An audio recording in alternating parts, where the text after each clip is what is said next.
관상은 하느님의 현존 속에서 하느님을 직접 바라보고 사랑하는 행위, 즉 하느님과의 신성한 일치를 시도하는 기도의 일종입니다.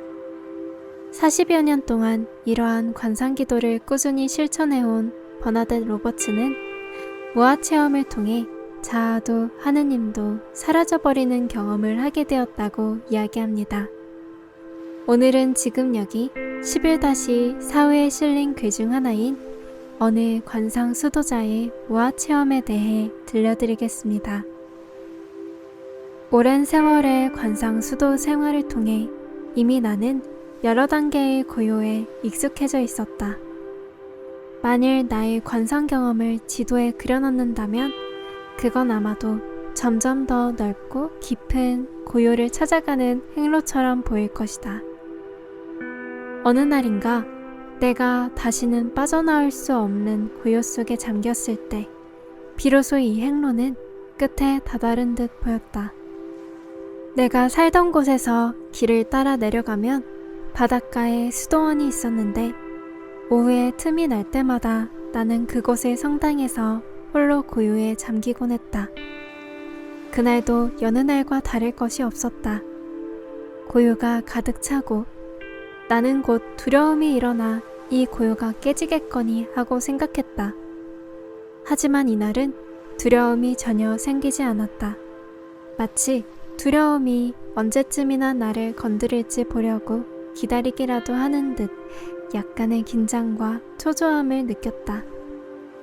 이렇게 기다리는 동안 나는 마치 알고 있는 세계와 알지 못하는 세계 사이에 놓인 가는 줄 위에서 균형을 잡고 있는 듯한 혹은 벼랑 끝에 서 있는 듯한 느낌을 받았다.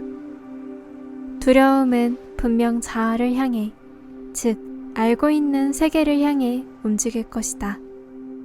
이번에는 이 한계를 넘어설 것인가? 아니면 평상시처럼 나 자신 속으로 되돌아갈 것인가? 그러나 내게는 스스로 움직이거나 선택할 힘이 없었기 때문에 이미 그 결정은 나의 몫이 아니었다.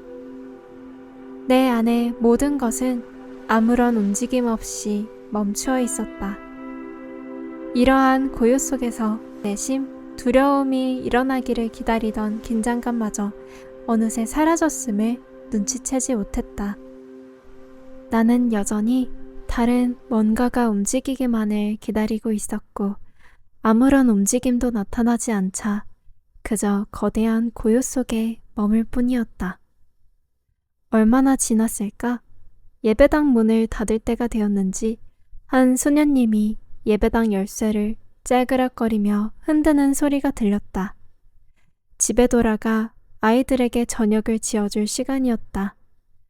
밖으로 나가면 당연히 일상적인 힘과 사고하는 마음이 돌아올 것이라 기대했지만 이날은 되풀이해서 그 엄청난 고요 속으로 도로 빠져들어갔기 때문에 여러 차례 어려움을 겪었다. 차를 몰고 집으로 가는 길은 의식을 놓지 않기 위한 끝없는 싸움이었고 저녁을 차리는 일조차 힘겹게 산을 오르는 느낌이었다. 그 후로 4일 동안 나는 매 순간 나를 압도할 것만 같은 고요를 피하기 위해 전쟁을 치러야만 했다. 최소한의 집안일이라도 해내기 위해서는 지금 하고 있는 일을 스스로에게 계속 상기시키는 수밖에 없었다. 그러다 결국에는 완전히 지쳐버려 소파에 기대야만 했고 눕는 순간 나는 그대로 의식을 잃었다. 단 5분이 몇 시간처럼 느껴지기도 하고 어떤 때엔 몇 시간이 5분처럼 지나갔다. 그리고 이러한 일종의 실신 상태에서는 꿈, 주변에 대한 인식, 사고, 경험 등 그 어떤 것도 절대적으로 아무것도 존재하지 않았다. 8회가 지나자 고요가 많이 누그러져서 조금만 더 있으면 모든 것이 정상이 되겠구나 싶었다. 하지만 하루하루가 지나면서 다시 평상시처럼 활동을 할 수 있게 되었을 때에도 여전히 뭔가가 빠져 있었다. 그것이 무엇인지 정확히 짚어낼 수는 없었지만 분명 나의 어떤 부분은 돌아오지 않았다. 나의 어떤 부분은 여전히 고요 속에 머물러 있었다. 마치 내 마음의 일부가 영구히 폐쇄된 것 같았다. 나는 계곡과 언덕의 풍경이 펼쳐진 비탈길을 걸어 내려가다가 문득 멈춰서고 말았다. 어디라고 꼬집어 말할 수는 없지만 항상 느껴왔던 나의 중심, 존재의 중심이 비어 있었다. 그리고 그 자리에는 아무것도 없었다. 나는 드디어 무엇이 사라졌는지 알게 되었다. 사라진 것은 바로 나의 자아였다. 내 몸은 큰 짐을 내려놓은 듯이 너무 가벼워져서 나는 정말로 발을 땅에 딛고 있는지 확인해야 했다.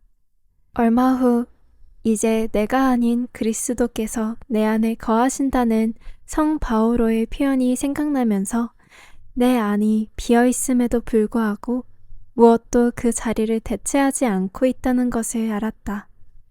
그래서 나는 그리스도가 곧 기쁨이고 비어있음 그 자체이며 그리스도야말로 인간의 경험에서 남겨질 모든 것이라고 생각했다. 이것은 나의 관상소명의 절정이었으며 오랜 세월 나를 괴롭혀왔던 질문, 어디에서부터 나라는 것이 멈추고 하느님이 시작하는가의 끝이기도 했다. 나의 것은 더 이상 없으며 오직 당신의 것만이 남아있었다. 어쩌면 이렇게 기쁨이 넘치는 상태로 평생을 살아갈 수 있었을지도 모르겠다. 그러나 그런 일은 하느님의 위대한 계획에 들어있지 않았다. 고작 일주일이나 지났을까? 수도, 고통, 경험, 그리고 일상의 목표들, 즉 내 영성생활의 전부가 갑자기 폭발해 산산이 흩어졌다. 그리고 남은 건 아무것도 없었다. 기쁨도 자아도 그 어떤 것도 남지 않았다. 내면이 비어있다는 기쁨이 가라앉기 시작하자 나는 텅 비어있는 내 안을 관조하는 시간을 가짐으로써 그 기쁨을 되돌리려 했다. 자아의 중심이 사라진 대신 거기에 남은 텅 빔, 고요, 기쁨이 바로 하느님 당신이리라 믿었다.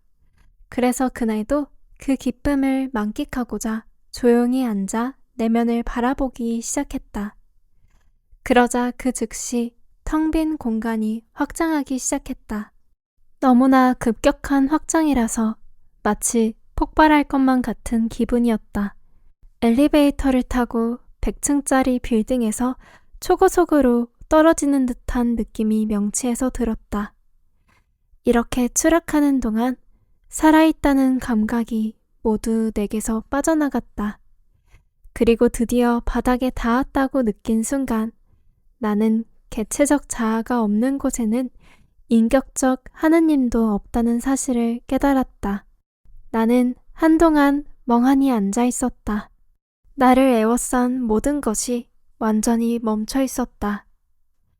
이 완전한 정지 속에서 나는 어떤 변화가 일어나기를 아니면 다음 과정으로 이어지기를 기다리고 또 기다렸다.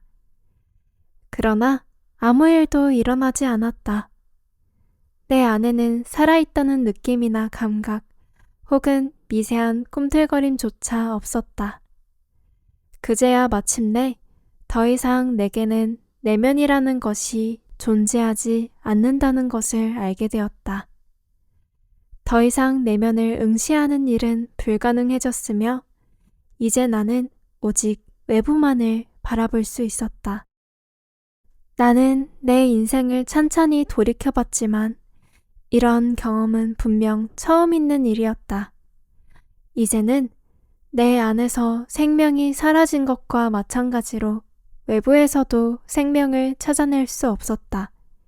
나무나 들꽃, 바다, 그 어느 것을 보아도 마찬가지였다.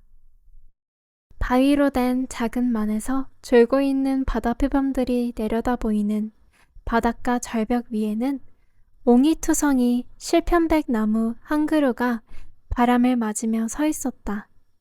어느 날 삼림 경비원이 흙이 더 무너져 내릴지도 모르니 떠나라고 할 때까지 나는 그곳을 즐겨 찾곤 했다. 바로 그날도 이곳에서 순수한 고요 속에 잠겨 있을 때였다. 마침내 자연이 내게 비밀을 드러냈고 나는 비로소 생명이 어떻게 작용하는지를 알게 되었다. 하느님은 그 어느 것 안에도 있지 않았고 오히려 그 반대로 모든 것이 하느님 안에 있었다. 그렇지만 우리가 바다와 분리될 수 있는 물방울처럼 존재하는 것은 아니다. 차라리 내가 생각해낼 수 있는 최선의 비유는 공기로 부풀어 오른 풍선에서 조그만 점 하나를 떼어내려는 상황을 떠올려 보라는 것이다. 그것은 애초에 불가능한 일이고 풍선은 그냥 터져버릴 것이다. 그날로부터 한두 주 후에 나는 빅서에 있는 은수수도회에서 여는 피정에 참여하고 있었다. 둘째 날 오후 늦게 나는 바닷가가 내려다 보이는 그곳 언덕배기에 서 있었는데 갈매기 한 마리가 바람을 타고 미끄러지듯 날다가 급강하하며 노니는 모습이 눈에 들어왔다.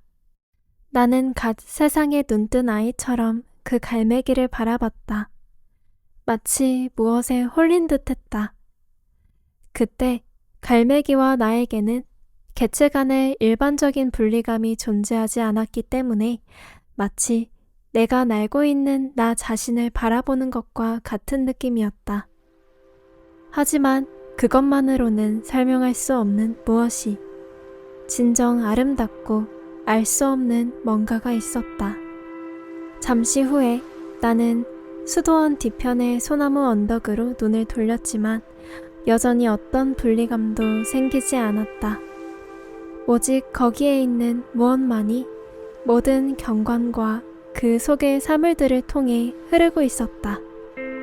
하느님은 모든 곳에 계신다라는 말이 바로 이것을 뜻하는 것이라는 생각이 들었다. 나는 모든 곳에 있는 하느님, 내 식으로 표현하자면 하나인 하느님을 알게 됨으로써 내 안에 인격적 하느님을 잃은 당황스러움을 1000배로 보상받았다. 돌이켜보건대 하느님은 인격과 비인격, 그 둘보다 가까우며 그 둘을 초월한다는 사실을 알기 위해서 내겐 이런 경험이 필요했던 것 같다. 그래서 나는 먼저 인격적 하느님을 온전히 경험해야 했고 이제 비인격적 하느님의 경험을 거치게 된 것이었다. 내 안에 있는 인격적 하느님과 내 밖에 있는 비인격적 하느님에 대한 여러 개념과 경험들은 순전히 자아와 자아의 독특한 의식 유형에 따르는 상대적인 경험들이다. 하느님은 우리의 상대적인 마음과 경험을 초월한다. 정말로 하느님은 너무도 가까이 있기 때문에 우리는 하느님이 어디에 있는지 알 수 없다. 그런데 이 가까움을 깨닫는 것, 그 무엇을 보는 것은 모든 곳이야말로 진정한 하느님이라는 점을 발견하는 일이다. 하느님은 인격도 비인격도 아니고 안에 있지도 밖에 있지도 않으며 전체적으로 보면 모든 곳에 있고 딱 꼬집어서는 어느 곳에도 없다. 어디를 보더라도 그 외에는 볼 것이 아무것도 없으므로 하느님은 모든 곳에 있으며 참되게 존재하는 모든 것이다. 버나뎃 로버츠의 어느 관상 수도자의 무아 체험, 여러분은 어떻게 느끼셨나요? 하느님은 너무도 가까이 있으며 어디를 보더라도 그 외에는 볼 것이 아무것도 없다는 말씀이 인상 깊게 다가옵니다. 그럼 다른 기사로 찾아뵙겠습니다. 시청해주셔서 감사합니다.